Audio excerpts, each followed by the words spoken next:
Bonjour à chacun de vous, mesdames, messieurs. Bienvenue dans cette édition de la rubrique Invité du jour. Je reçois ce matin le professeur Samuel Pierre qui pilote en réalité un grand projet d'éducation, la Cité du Savoir en construction, avec évidemment un sous-projet de centre de la petite enfance qui est le premier qui sera réalisé dans la Cité du Savoir. La pose de la première pierre devait se faire ce 13 janvier 2016, un grand événement. Donc, le professeur Samuel Pierre qui est en Haïti.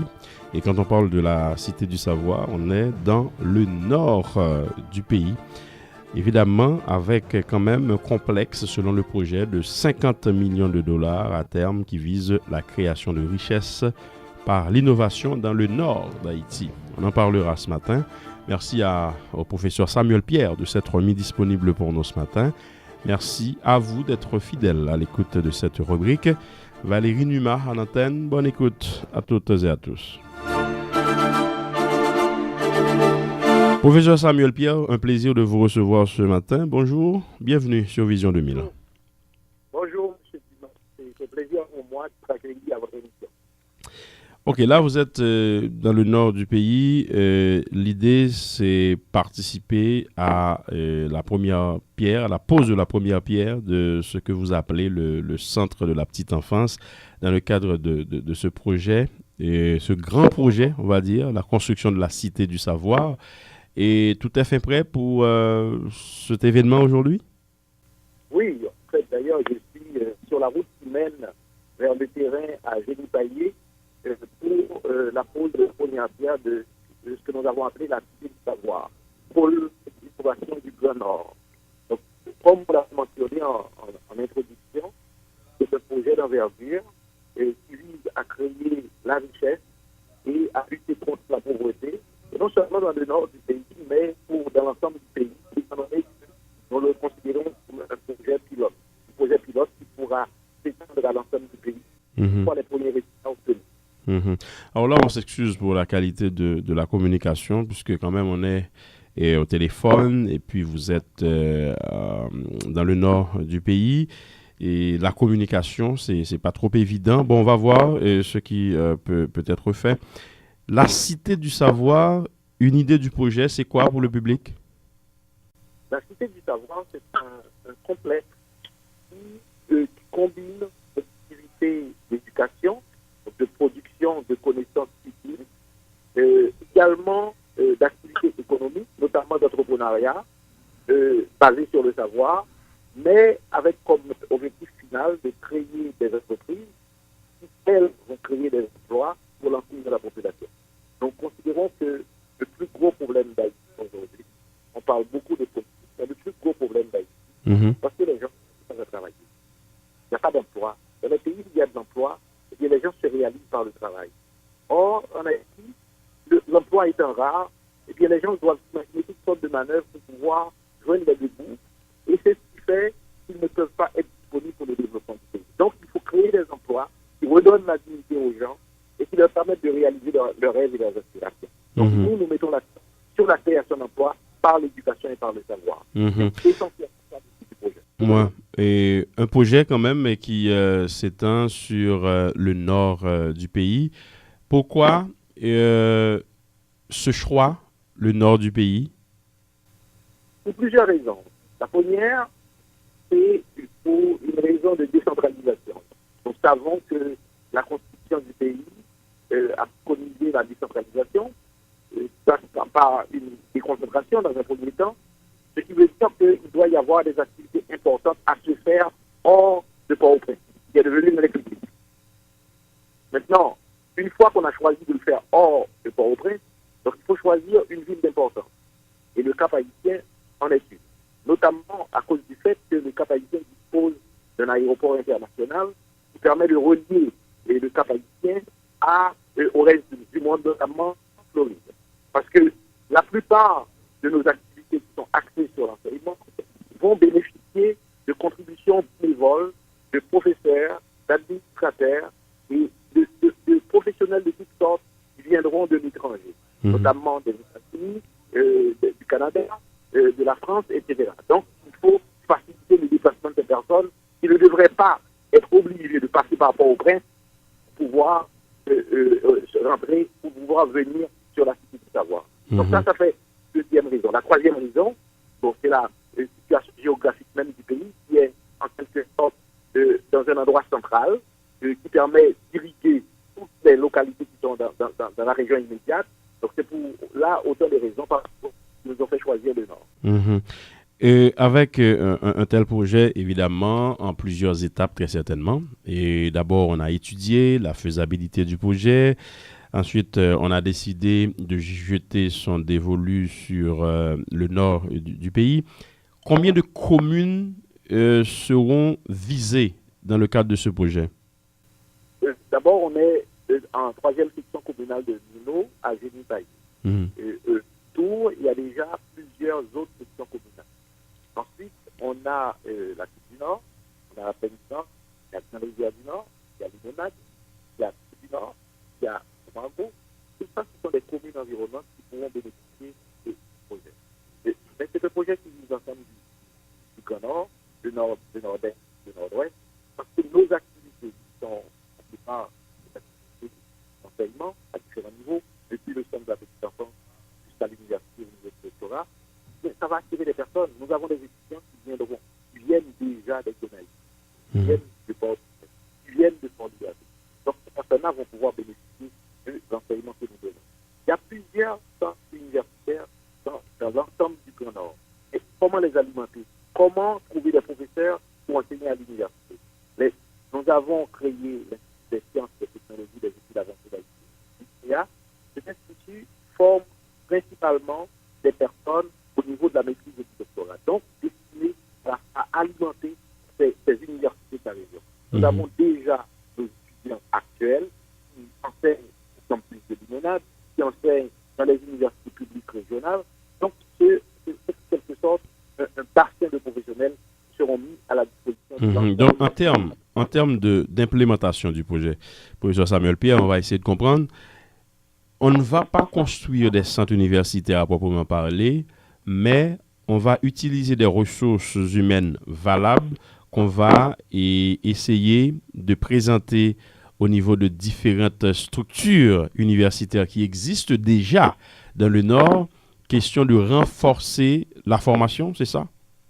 En fait, oui. En fait, nous avons d'abord créé un institut qui s'appelle l'Institut des sciences, des technologies, des études avancées. Déjà, il sert 4 villes. Port-au-Prince, Cap-Haïtien, Hinche et Cal, dans le premier temps. Et cet institut forme des personnes au niveau de la médecine et du doctorat, de façon à pouvoir desservir les universités existantes. Nous ne faisons pas d'études de niveau licence. Nous laissons ça aux universités haïtiennes. Là où les universités haïtiennes ont des besoins, ils ont des besoins de professeurs qualifiés pour leur enseignement en premier. Donc, nous intervenons uniquement à ce niveau pour former des professeurs, des personnes pouvant œuvrer dans la formation universitaire de premier. Maintenant, ça, c'est un aspect du secteur. Nous avons également, dans la cité du savoir, nous avons 4 secteurs. Le secteur universitaire, c'est un des 4. Il y a un deuxième secteur qui est un complexe scolaire qui commence avec un centre de la petite enfance, qui va également comprendre une école fondamentale, une école secondaire et une école de formation professionnelle et technique. Et ces écoles-là, qui forment le complexe scolaire, vont être considérées comme des écoles laboratoires ou lycéens. Autrement dit, quand nous aurons à concevoir une formation qui pourrait s'appliquer à l'ensemble, par exemple, du réseau des écoles secondaires de la région, eh bien, on va tester cette formation à l'école secondaire de la Cité du Savoir, et une fois le test réussi et qu'on aura fait la mise à jour découlant du test de la formation, là maintenant, on va dispenser cette formation dans tout le réseau des écoles secondaires. La même opération va pouvoir se faire au niveau de la formation professionnelle. Nous avons notre propre école de formation professionnelle. Nous allons tester notre formation dans cette école professionnelle-là. Et quand le test aura réussi avec des résultats qui nous permettent d'améliorer cette formation, là maintenant, on va l'étendre, on va dispenser cette formation à l'ensemble des écoles qui composent le réseau d'écoles professionnelles de la région. Maintenant, la troisième secteur d'activité, c'est un secteur service. Nous allons avoir dans le secteur service non seulement résidences pour étudiants et pour élèves, mais également des incubateurs d'entreprises. Nous allons avoir des services aux entreprises de la région. Nous allons avoir des entreprises qui vont prendre place dans la cité du savoir. Et le quatrième secteur, c'est un secteur agriculture qui va comprendre une ferme expérimentale, des pépinières, des jardins, etc. Donc des activités agricoles qui va nous amener jusqu'à l'agro-industrie. Notre objectif, c'est de renforcer la région en attirant des entreprises, en les créant même sur place, en les entretenant et surtout en les amenant vers des marchés nationaux et internationaux. Parce que pour créer de la richesse, il faut qu'il y ait des activités économiques qui génèrent des revenus de qualité et qui vont permettre aux gens de gagner leur vie par le travail. Et à partir de là, le niveau des gens va être augmenté. OK. Mais maintenant, quand on parle de formation de base au niveau fondamental, au niveau primaire, c'est vrai qu'on va essayer de voir ce qui se fait dans la région, comme vous le dites, professeur Samuel Pierre. Mais il faut tenir compte au moins du curriculum du ministère de l'Éducation nationale et pour qu'on ne soit pas en porte-à-faux. Hein. Non, en fait, le curriculum du ministère, c'est un minimum. Tout le monde doit se plier minimalement à ce que préconise le ministère de l'Éducation nationale. Mais il n'y a rien qui nous interdit d'en faire plus. D'ailleurs, un très grand nombre d'écoles haïtiennes font un peu plus que ce que préconise le ministère de l'Éducation nationale.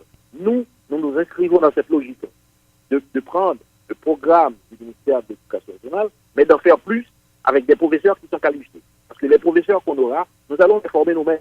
Et nous allons les former soit dispenser un enseignement de qualité dans la région.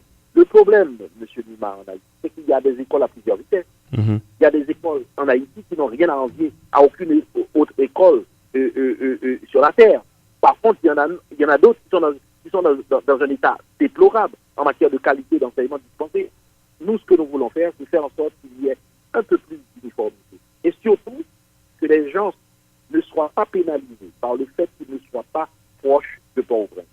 Parce que nous formons de cette façon-là, puisque nous discriminons dans la qualité, nous formons des citoyens de deuxième zone, de troisième zone. Nous pénalisons les gens parce qu'ils ne sont pas proches des grands centres. Or, nous, c'est pas ça que nous voulons. Nous voulons une Haïti nouvelle, ça veut dire une Haïti qui donne des chances égales à tous ses enfants. Et au niveau professionnel, c'est la même chose, le même réflexe? La même démarche. La première chose que nous avons fait, au niveau de l'équipe, nous avons conçu un programme pour former les enseignants de la formation professionnelle et technique. Et nous basons sur le constat suivant. En Haïti, quand on est mécanicien, eh bien, le hasard de la vie fait que vous êtes choisi en tant que mécanicien pour aller enseigner la médecine. Même chose, vous êtes béniste, on vous demande d'aller enseigner les bénisteries à des personnes. Mais non, enseigner, c'est un métier. Donc, il faut avoir une pédagogie. Donc, moi, personnellement, je suis ingénieur de formation. J'ai fait mes études en ingénierie. Maintenant, je suis également professeur de génie à Polytechnique.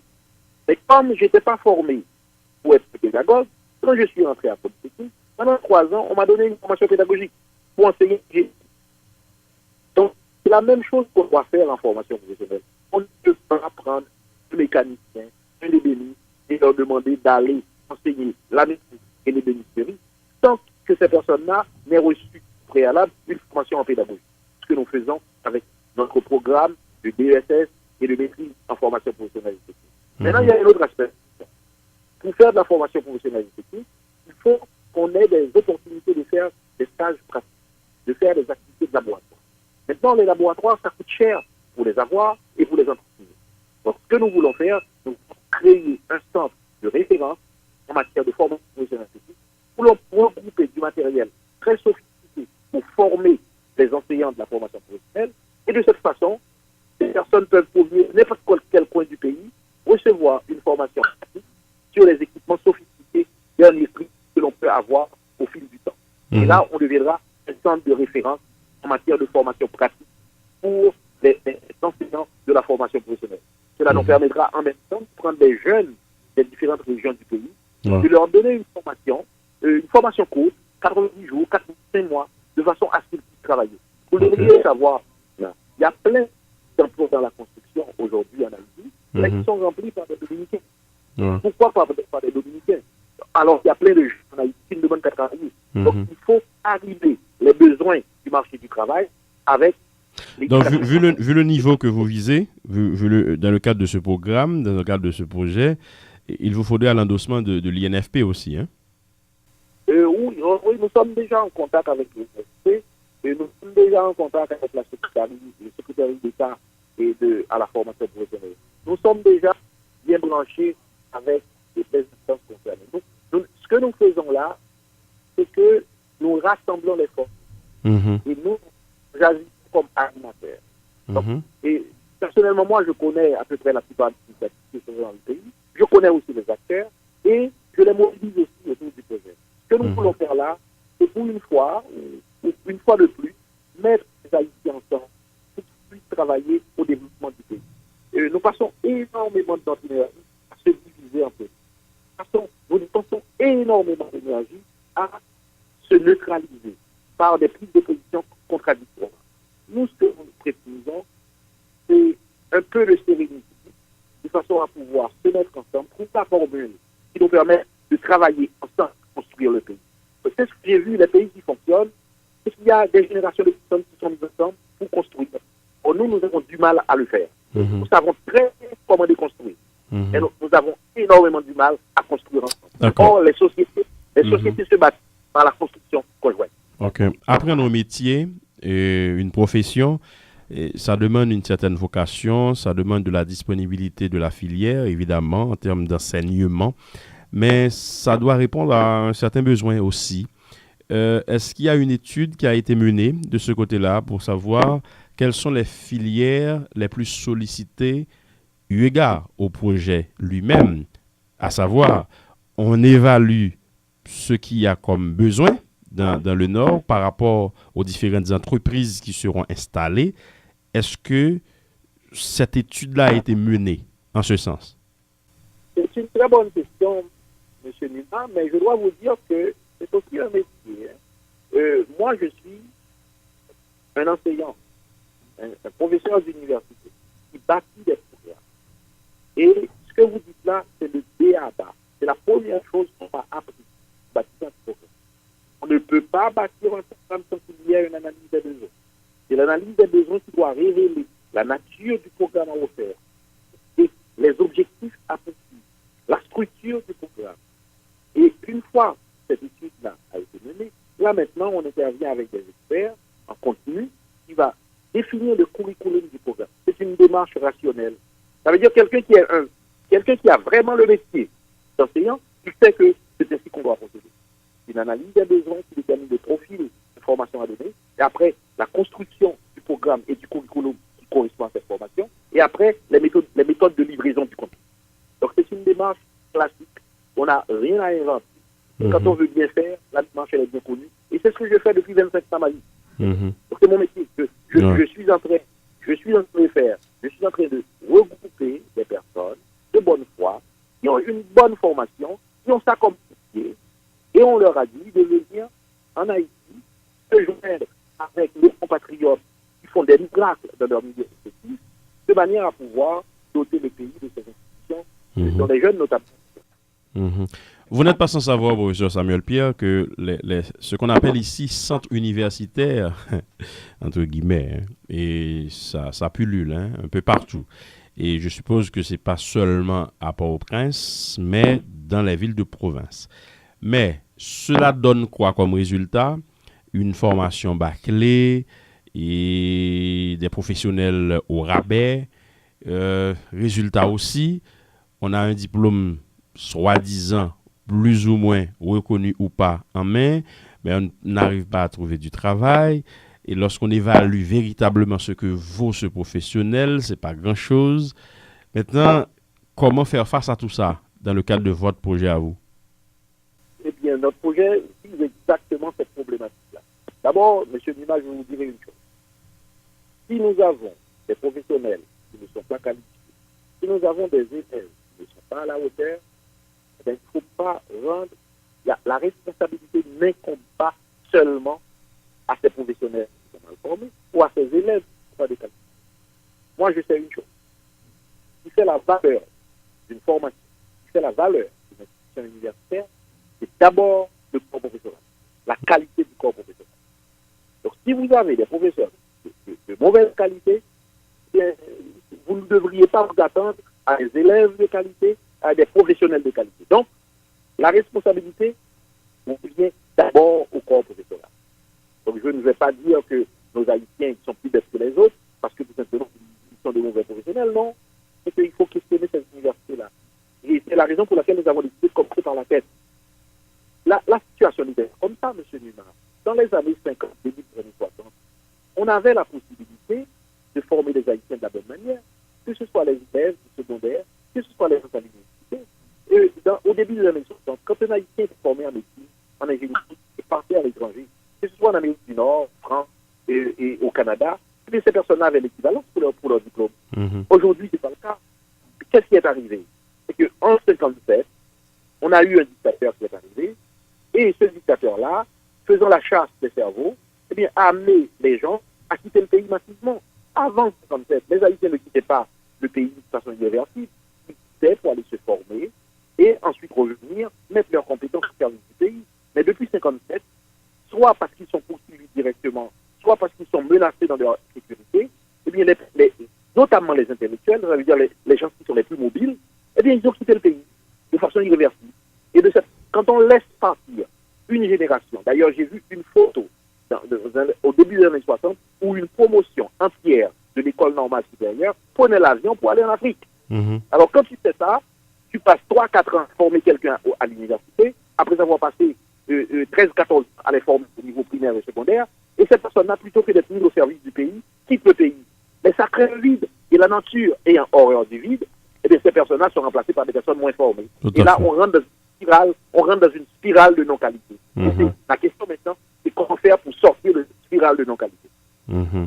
Maintenant, maintenant est-ce qu'on a déjà procédé à un tri de centres universitaires et avec lesquels on va partager les ressources?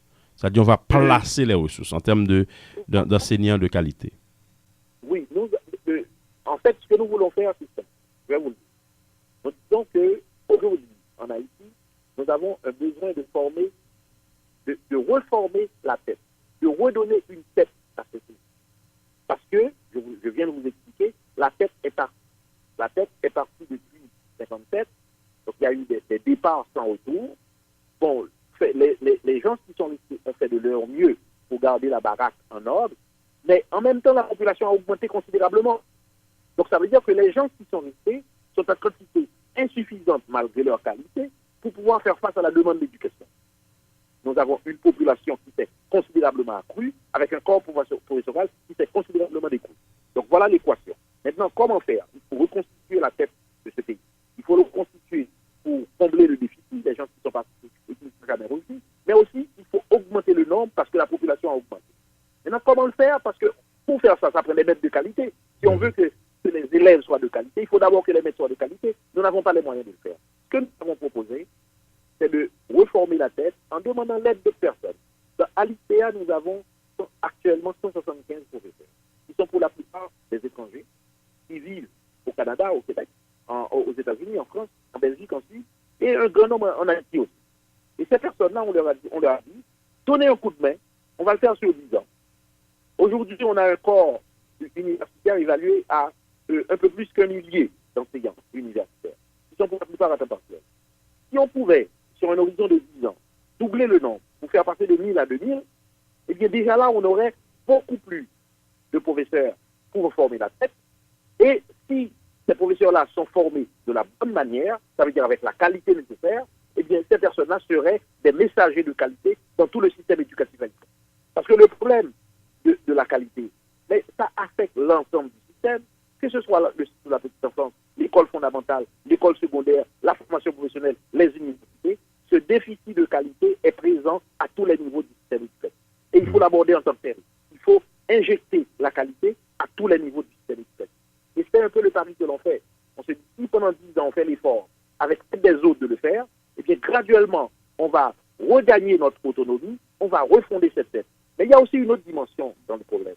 La dimension est la suivante. Nous avons des élites qui sont totalement extraverties.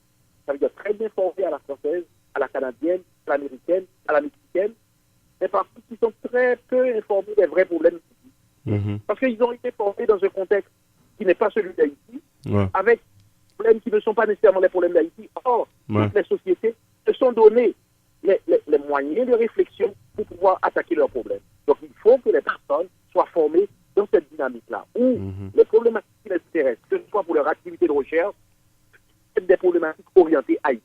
C'est ça la démarche que l'on fait. Ouais. Et qui seront malheureusement des éclectiques en Haïti. Alors, maintenant, quand, par exemple, on a des centres universitaires, on a des universités tout court, ou bien des écoles professionnelles qui sont établies dans le nord du pays, on fait appel à des ressources qualifiées, valables. Vous placez des professeurs qui sont très certainement là pour dispenser des cours à long terme, très certainement. Mais il y a une logique de professeurs qui interviendront aussi, je peux dire, à partir de l'étranger, ou bien c'est de manière ponctuelle qu'ils vont venir? Oui, tout à fait. En fait, les professeurs viennent pour la plupart de l'étranger, mais il y a un bassin de professeurs haïtiens qui collaborent au projet, et ces professeurs viennent pour une semaine ou deux, et ils donnent leur formation. Ils restent en contact avec les étudiants via les moyens électroniques. Nous avons également des professeurs qui peuvent intervenir via un système de vidéoconférence et de façon très sophistiquée qui permet de donner une formation de qualité à distance. Et ils restent en contact également avec les étudiants pour pouvoir encadrer leurs travaux de recherche en vue de la rédaction de leur mémoire et de leur thèse. Donc ça, c'est le mécanisme qui est mis en œuvre. Mais graduellement, tout au cours de ces années où on demande à ces personnes-là d'agir en bénévole, eh bien, nous allons également constituer le corps professoral de l'ICA à partir des personnes déjà formées. Donc, nous formons graduellement des personnes et en attendant que ces personnes-là obtiennent leur doctorat pour pouvoir y garnir le corps professoral de l'ICA, eh bien, on profite de la générosité de ces professeurs, très qualifiés d'ailleurs, qui sont dans les universités canadiennes, américaines, françaises, belges, suisses, etc., de façon à pouvoir donner un coup de main. Monsieur Nima, vous savez que Haïti a aidé énormément de pays à se relever. Si je prends l'exemple du Québec que je connais bien, la révolution tranquille du Québec a été faite avec une contribution significative des Haïtiens. Maintenant, c'est venu le temps où ces personnes-là, dans un élan de générosité et de retour d'affaires, eh bien, on redonne un peu de ce qu'ils ont reçu des Haïtiens. Les Haïtiens qui ont fin des années 50, début des années 60, eh bien, ils ont été garnis des sociétés étrangères, comme la société canadienne. Alors, il est le moment pour qu'une solidarité se manifeste en Haïti. Il y a un énorme besoin pour former sa tête. Et c'est ça qu'on demande. Maintenant, c'est vrai que quand on a des gens formés, maintenant, c'est un bon coup pour le développement du pays. Quand on parle tout à l'heure, quand on a parlé tout à l'heure de création d'emplois, ça passe nécessairement, tout d'abord, par la création d'entreprises. Maintenant, comment faire cette équation, à savoir, on a des gens formés et on risque d'avoir des gens détenteurs de diplômes, de maîtrise, de doctorat, et maintenant, où les placer? Comment les placer? D'abord, l'idéal aurait été qu'il y ait un arrimage parfait pour les deux. Ça veut dire qu'on les forme et qu'on leur trouve du boulot. Moi, personnellement, là où je suis, professeur de génie informatique à l'école polytechnique, je suis dans cette dynamique-là. En général, nos diplômés terminent quelque part le 30 avril. Et au 31 mars, précède le 30 avril, l'école polytechnique sait quelle est la proportion d'étudiants de chaque programme d'études qui va terminer au 30 avril, quelle est la proportion qui a déjà trouvé un emploi. Et de manière générale, un mois avant, au moins 90% des étudiants ont un emploi qui les attend à la sortie des études. Donc, ça, ce serait l'idéal. Un arrimage parfait entre la diplomatie et... Là, on est au Canada. Professeur Pierre, on est au Canada, là. Non, c'est pour vous dire que je suis moulé dans cette logique-là. Ça veut dire qu'on ne doit pas former des gens qui doivent aller chômer. Ce que je suis en train de vous expliquer, c'est qu'il peut y avoir un déphasage. Il peut y avoir un déphasage dans le sens de dire, nous avons formé des gens, mais les gens ont de la difficulté à trouver de l'emploi. Alors là, il faut qu'il y ait un travail qui se fait d'accompagnement pour aider ceux qui ont une formation formation à trouver de l'emploi. Maintenant, on peut aussi agir en amont. En amont, ce serait de dire pourquoi on ne forme pas les personnes là où la société, là où le marché du travail a des besoins. Donc, c'est un peu l'approche du CA. On va former des personnes dans les domaines où la société a un grand besoin. Et après, maintenant, il faut les accompagner. Maintenant, dans le cadre du projet de Cité du Savoir, je vous ai parlé tout à l'heure de création d'entreprises.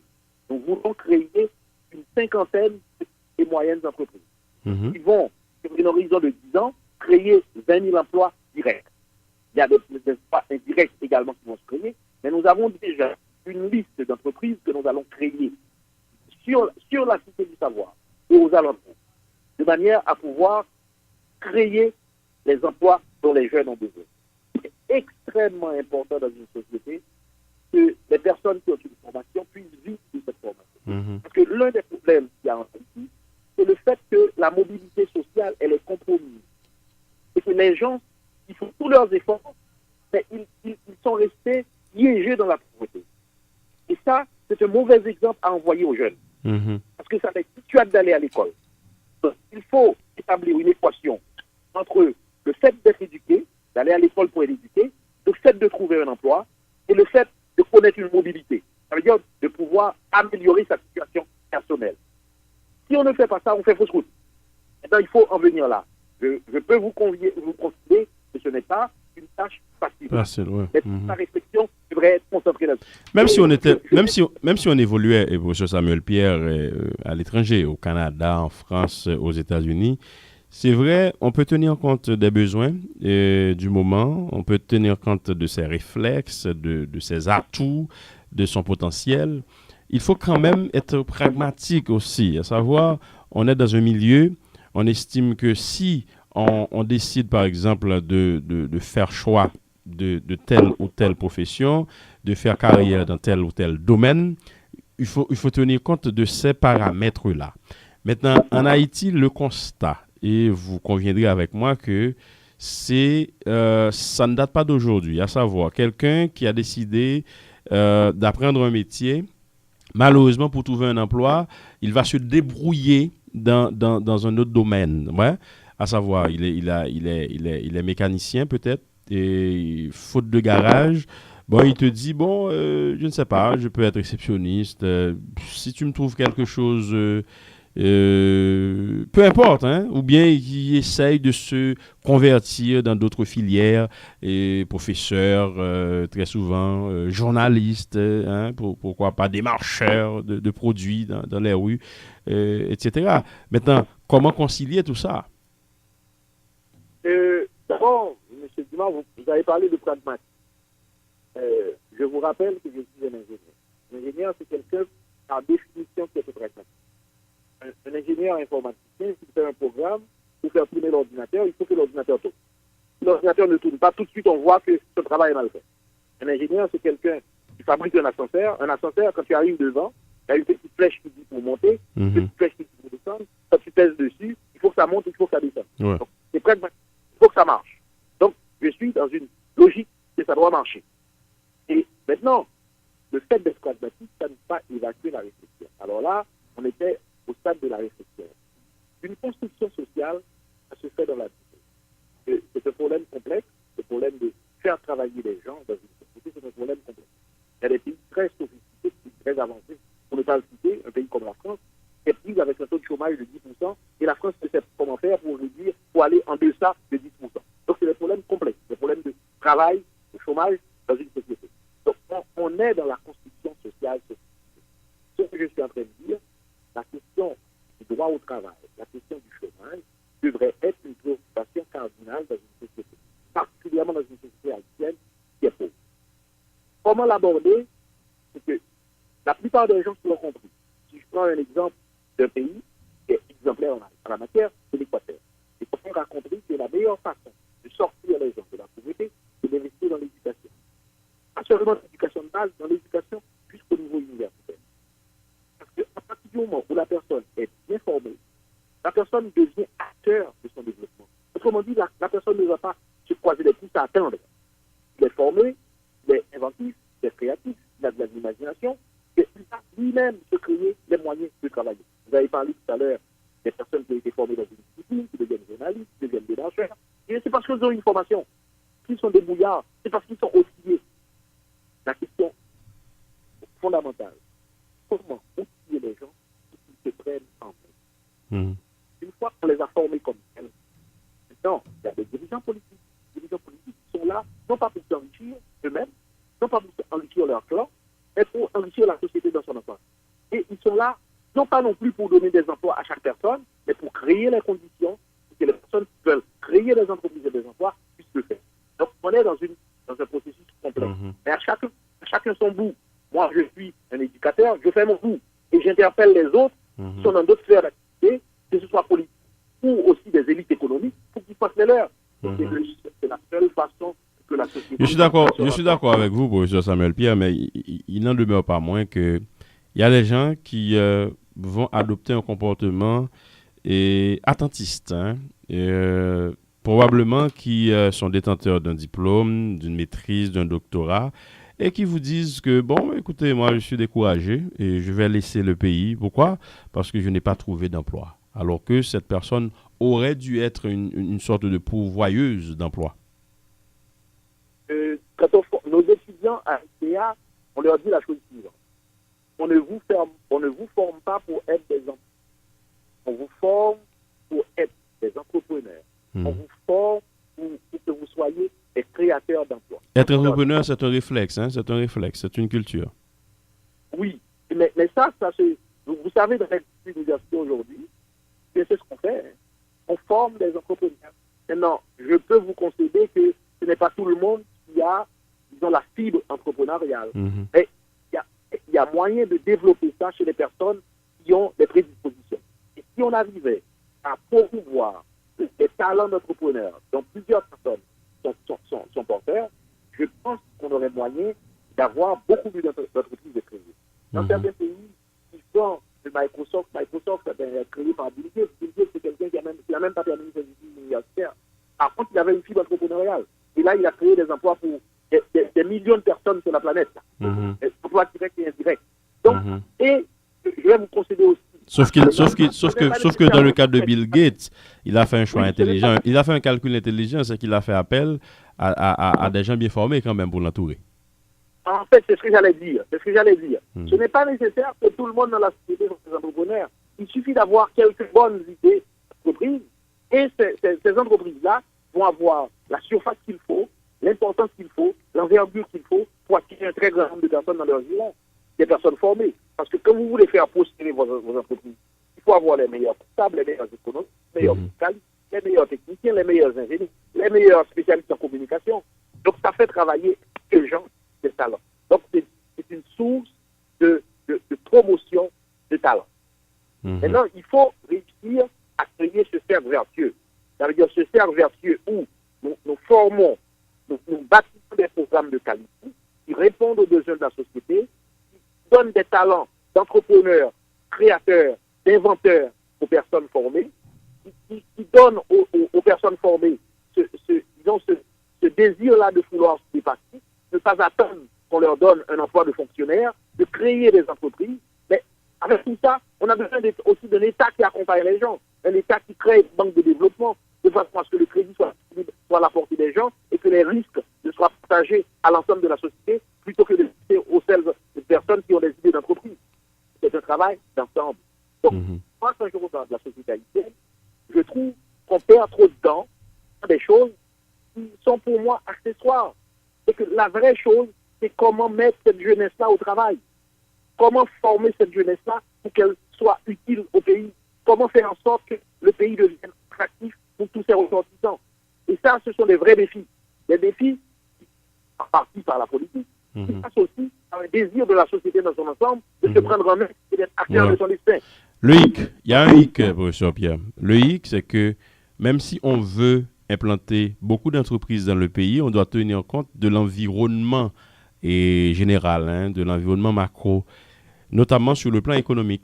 Si par exemple le pays est instable, il devient une entité chaotique, ingouvernable, c'est certain que ça ne va pas attirer des investissements. Maintenant, il faut travailler sur ça aussi. Or, ce levier ne dépend pas de celui qui va créer l'entreprise. En fait, mon propos s'adresse à l'ensemble des Haïtiens d'où qu'ils soient et peu importe le rôle qu'ils occupent. Ce que je suis en train de dire, on est tous dans le même bateau. Moi, si je suis dans un bateau, je n'accepterai pas que le matelot, celui qui le conduit, m'amène au plage. Je n'accepterai pas. J'accepterai pas. Si je suis dans le bateau, eh bien, on est tous solidaires. Mais maintenant, être solidaire, ça veut dire chacun fait sa part. Ça veut dire chacun fait sa part. Si on veut être encore moral, une fois qu'on a fait sa part, on exige que l'autre fasse aussi sa part. On ne regarde pas aller pour faire ce qu'il veut. Mais le discours ne suffit pas, puisque quand même, ça fait longtemps que cela dure. Et on parle, mais la prise de conscience, ça atteint. Le discours ne suffit pas, mais tout passe par le discours. Hein. Tout passe par le discours. Ça veut dire que c'est une étape dans le processus. Si on est conscient de ce qu'il faut faire, on ne prendra pas les actions qu'il faut pour le faire. Puis, on est dans un processus complexe.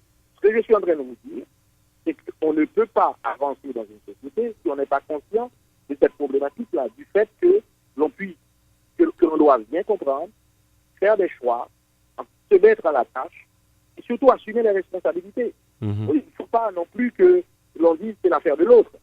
C'est l'affaire de l'autre. En tant que citoyen, nous avons notre partition à jouer. Ensuite, il y a des responsables politiques qui jouent les maires.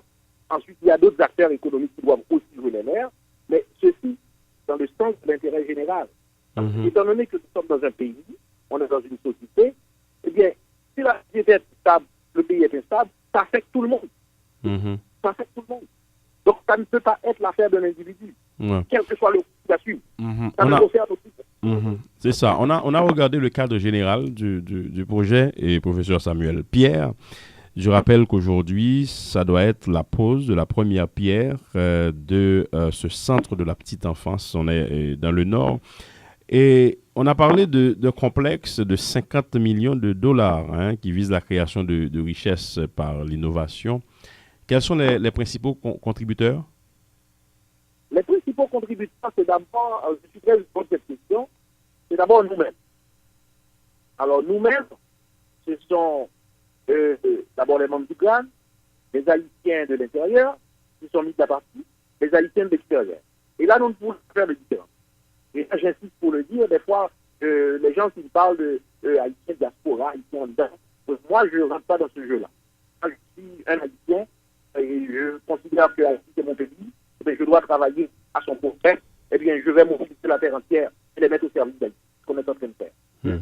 Et donc, les contributions viennent d'abord. Donc, actuellement, nous menons une campagne de levée de fonds, une campagne haïtienne de levée de fonds pour travaux d'infrastructures dans la cité du savoir. Nous avons 28 hectares de terre. C'est donné par l'État, depuis le CASEC, du génie taillé, jusqu'au maire de Mino, en passant par la DGI, le ministère de l'économie et des finances. Donc ça, déjà, c'est une contribution d'Haïti dans le projet. Nous sommes en train de faire une campagne de levée de fonds pour Haïti qui a débuté en début du juillet, pour les travaux d'infrastructure. Nous avons lancé depuis juin dernier une campagne de levée de fonds au Canada pour construire le centre de la première pierre qui est prévu pour ce matin dans quelques minutes et pour construire l'école fondamentale. Nous avons également lancé une campagne de levée de fonds aux États-Unis pour construire l'école professionnelle. Nous avons lancé le 15 décembre dernier une campagne de levée de fonds en France pour construire la bibliothèque du Grand Nord. Nous avons un entrepreneur haïtien qui nous a promis l'édifice qui sera la résidence des professeurs. Nous avons un pays qui nous a proposé de construire la faculté des sciences. Nous sommes en train de mobiliser la terre entière au profit d'Haïti. Parce qu'il faut laisser des œuvres aux générations futures. Là où je suis sur le terrain où on va poser cette première pierre, je regarde en face de moi la citadelle au haut de la montagne. C'est une œuvre titanesque pour la période. C'est au nord des générations d'Haïtiens dont nous sommes. Aujourd'hui, il faut en créer d'autres. Et c'est pour dire qu'on construit un pays. Un pays qui projet collectif. Un projet où chacun pose sa pierre, de façon à avoir la confiance qu'on est en participé à leur vie. Et c'est ce qu'on est en train de faire. On est en train de remobiliser le pays pour, c'est comme pour dire aux gens, et si on prenait une autre voie, la voie de la mobilisation vers le bien, la voie de la mobilisation des énergies vers des projets communs qui nous élèvent et qui nous donne de la fierté. Beaucoup d'énergie sont gaspillées dans les palabres et tout le reste, hein, et Absolument. des activités purement politiciennes.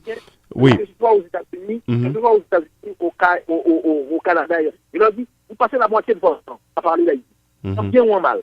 En bien ou en mal. Très souvent en mal. Très souvent en mal. La moitié de cette énergie-là, qui va survivre à vous-même.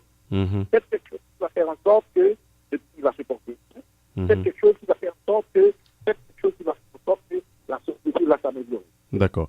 Maintenant, pour le centre de la petite enfance, donc vous commencez avec la base, très certainement, et une capacité d'accueil de combien? Nous allons commencer avec, dans une première phase du centre de la petite enfance, pour accueillir 40 enfants. Et dans une deuxième phase, on accueillir 40 autres. Donc ça en fera 80. Et on va augmenter le nombre au niveau du site fondamental, etc. La raison principale pour laquelle nous avons commencé avec le centre de la petite enfance, nous avons besoin, et je pense que le ministère de l'Éducation nationale l'a bien compris, et travaille en ce sens, il faut une nouvelle Haïti, ça ne peut pas être créé à partir de l'Haïtien que nous sommes aujourd'hui. Il faut un nouveau citoyen. Et le nouveau citoyen haïtien, on en connaît les contours, on en connaît le profil. Il nous faut, dès le bas âge, former des enfants qui d'abord vont s'aimer eux-mêmes, se remettre tête d'eux. Il ne faut pas avoir un complexe d'infériorité. Il faut avoir confiance en eux-mêmes. Premier élément, s'aimer. Les enfants s'aiment. Deuxième élément, c'est de former des enfants qui aiment ses semblables, aiment ses concitoyens, aiment les gens de sa famille, de son entourage, du pays, les autres Haïtiens. Souvent, ils sont Haïtiens depuis l'an 19, Haïtiens après Haïtiens après. Alors, cette chose, il faut le sortir de l'imaginaire haïtien. Les Haïtiens, les nouveaux Haïtiens devraient être des personnes qui s'aiment. De remettre l'autre Haïtien. Troisième chose, puisque nous remettons l'autre Haïtien, on travaille pour développer un pays. Mais maintenant, c'est trois choses faciles à dire. Mais comment convertir ça en des instruments qui incarnent ces valeurs? Alors, c'est ça tout le défi qu'on se lance. Le centre de la petite enfance, c'est fait pour commencer cette opération. Il va être de longue durée, M. Numa. M. Numa, ce qu'on est en train de faire là, le seul mérite qu'on a, c'est de l'initier, c'est de l'avoir initié. Ce qu'on est en train de faire là, on est en train de tracer du travail pour les 60, 70, 80 prochaines années. Parce que toutes les sociétés qui ont connu du progrès, c'est parce qu'ils ont trouvé une minorité de personnes, une génération de personnes qui se sont mises à la tâche de tracer l'avenir de ce pays-là. C'est tout ce qu'on fait. Comment je chantais notre variante. Moi, à mon âge, j'avais à faire dans la vie, je l'ai fait. C'est un travail de longue haleine dans la mesure où ces enfants-là vont grandir dans un milieu où tout ce qui se fait sera fait à l'opposé de ce qu'ils vont apprendre. Eh bien, c'est là où la tâche devient complexe, mais ce que je pense, je vais toujours dire une chose. Si c'était uniquement une affaire d'éducation, la question haïtienne serait déjà réglée. Malheureusement, ce n'est pas seulement une question d'éducation, c'est une question de culture. Et la culture, c'est relativement facile d'éduquer des gens. C'est extrêmement difficile de changer leur culture. Or, ce dont il est question en Haïti, c'est un changement de culture. Parce que l'éducation, vous la recevez à l'école, dans un milieu qui est contrôlé, avec des enseignants, avec des éducateurs. Et la culture, ça s'acquiert dans la rue, dans la famille, dans la société. Ça veut dire que j'aurais beau dire à un enfant de ne pas mentir, de ne pas frauder. Et s'il arrive à la maison, il voit ses parents frauder. S'il arrive dans la société, dans les élections, on voit des gens frauder. Mais qu'est-ce qu'on va faire? Qu'est-ce que l'enfant va dire? Il va être encore en capot avec l'éducation qu'il a reçue à l'intérieur. Et c'est là la culture. Mais sur le long terme, ça veut dire une fois que les élèves... Là, vous dites culture, vous employez culture dans le sens de mentalité, alors? Je parle de culture dans le sens de mentalité, dans le sens de genre de vie qui est porté, disons, de façon intrinsèque par des personnes. Ça veut dire une façon de voir. Et je vais vous donner un élément de culture. Et donc on dit dégager, pas pécher. Ouais. Hein? Voilà l'étape à voler. Ça rend, oui, c'est ça. Ça rend de vie. Comment changer? Comment changer? Nous l'aide, nous là. Quelqu'un qui pense que puisque quelqu'un a un poste, il doit voler. Même si ce n'est pas lui-même qui a volé, il a accepté le fait que l'autre vole. Comme ça, c'est une culture, là. Comment tu vas le changer, ça? Mais ça peut changer sur des générations. Ça veut dire que quand on aura une première génération qui aura reçu une éducation convaincante sur les méfaits de faire ça, bien, cette personne-là va essayer, quand il sera adulte, de véhiculer les mêmes propos dans son entourage. Donc, de sorte que son enfant qui va être formé selon ces valeurs-là auront des parents qui, eux aussi, auront été formés de ces valeurs. Donc, de sorte que, graduellement, tu vas pousser cette mauvaise culture qui dit que voler pas péché, et que dégager pas péché, et que au chef, on peut avoir... Ça va prendre plusieurs générations, de toute façon, hein, pour... C'est pourquoi, M. Nima, je vous parle de 50-60 ans, là. 50-60 ans. Autrement dit, il y a des gens, on ne pourra pas les changer. Il faut se rendre à l'évidence. On n'est pas capable de les changer. Parce que quand vous avez vécu 50 ans, 60 ans dans une culture, vous n'allez pas changer à 50 ans. Par contre, on peut investir dans les générations futures, les jeunes d'aujourd'hui, les enfants qui vont naître, pour que dans 50 ans, dans 60 ans... Oui, mais à la seule différence, lorsqu'on laisse le pays, on va vivre dans une autre culture, eh ben, on se conforme plus ou moins. Hein? Oui, parce qu'il y a une culture ambiante qui vous absorbe. Il y a une culture ambiante qui vous absorbe. Et qui vous impose des règles. D'accord. Pour ce centre de la petite enfance, et après la pose de la première pierre, la construction va enchaîner tout de suite. Hein? Oui. OK. Sur quelle période et pour quelle année scolaire qu'on va considérer? Normalement, le centre de la petite enfance devrait commencer à fonctionner en début de septembre. Ah oui, prochain. En début de septembre 2016. OK. Et pour les autres étapes? Eh bien, après, ça va s'enchaîner. Les autres étapes vont s'enchaîner. OK. Maintenant... Oui. Alors, est-ce que pour les centres universitaires, là, c'est une préoccupation évidemment majeure. C'est certain qu'il y a des structures qui sont déjà établies dans le Nord. Et une question générale, c'est certain que ça intéresse beaucoup de gens. Est-ce que dans le cadre de ce projet, peut-être une certaine extension du projet, quand on pense laisser le Nord pour se diriger vers d'autres régions du pays? En fait, c'est une très bonne question. Le projet s'appelle du Grand, Pôle d'innovation du Grand Nord. Donc, qui couvre le Nord. Non, on en fait un projet pilote. Il faut se faire la main, il faut apprendre, etc. Il faut tirer disons, des leçons d'expérience. Une fois que cette expérience se révélera un succès, on envisage déjà de créer un autre projet qui s'appelle GRA, Pôle d'innovation du Grand Sud, et PIGRA, Pôle d'innovation du Grand Centre. Okay. Tout ça, c'est dans le temps. Parce qu'il faut garder en tête que ça fait 2 ans. Donc, si on prend 50 ans pour bâtir un avenir meilleur, je pense que c'est pas trop. Donc, il faut se mettre à la tâche de façon méthodique, de façon à construire l'avenir des générations futures. Ouais. Eh ben, et aujourd'hui, si vous devriez donner un crédit à des gens qui collaborent avec vous dans le projet, vous citeriez quel nom? D'abord, la population de Génitaillé. Je commencerai par le Kazakh de Génitaillé, le maire de Milo, les membres du GRAN, Ascension Paul, qui est président du GRAN Natal du Nord, ensuite le Dr Harold Durand, qui est président du GRAN Cap-Haïtien, ensuite les membres du GRAN Haïti. Et ensuite, la plupart des personnes, on est une trentaine de personnes qui ont fait le voyage pour venir à l'événement. Ce sont tous des personnes de l'endroit où ils sont, qui croient encore dans le pays et qui savent qu'ils doivent construire pour la génération future. Merci, professeur Samuel Pierre, et compliments à toute l'équipe. Énormément de m'avoir donné l'occasion d'exposer, disons, les grandes lignes du projet. Moi, je ne suis que porte-parole de tout ça. Tout à fait. Allez, à bientôt, bon travail, bonne besogne et puis bonne chance. Merci beaucoup. C'est bon. Le professeur Samuel Pierre du GRAN, on a parlé de ce projet. C'est vraiment un grand projet, un très beau projet aussi.